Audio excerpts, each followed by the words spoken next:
Good day, everyone. Just to doing what today?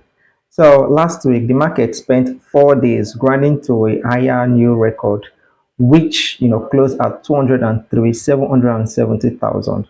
But volume was falling while prices rose. Now the all share index actually hitting new high and volume falling to 46% can only mean one thing. It means smart money may be quietly selling, while retail investors buy. However, Nigeria stock market is still one of the best performers, globally as at now. Well, after the, all share index big milestone, last week, it's only normal for smart investors to start selling slowly to lock gains.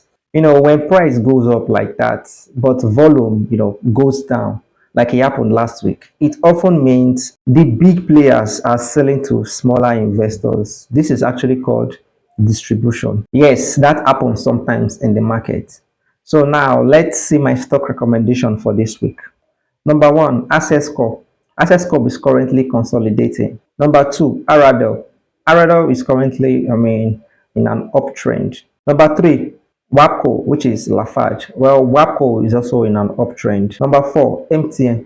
MTN looks like an uptrend, but it's currently consolidating. Number five, First Holdco. First Holdco is a good one to buy. Number six, Fidelity Bank.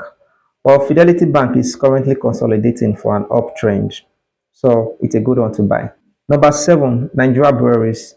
Well, Nigeria Breweries, you could actually accumulate Nigeria Breweries if you're patient enough for the move. So accumulate while you wait for the move, as regards Nigeria Breweries. Number eight, UBA. Accumulate UBA as well. Number nine, honey flour. Well, the issue with honey flour is, insufficient volume. However, it's a strong buy. Again, it lacks sufficient volume to push it. So do not allocate huge funds to, honey flour. That's all I have for this week. Do not forget to support the channel by liking the video and subscribing to the channel. Thanks and see you again in the next video.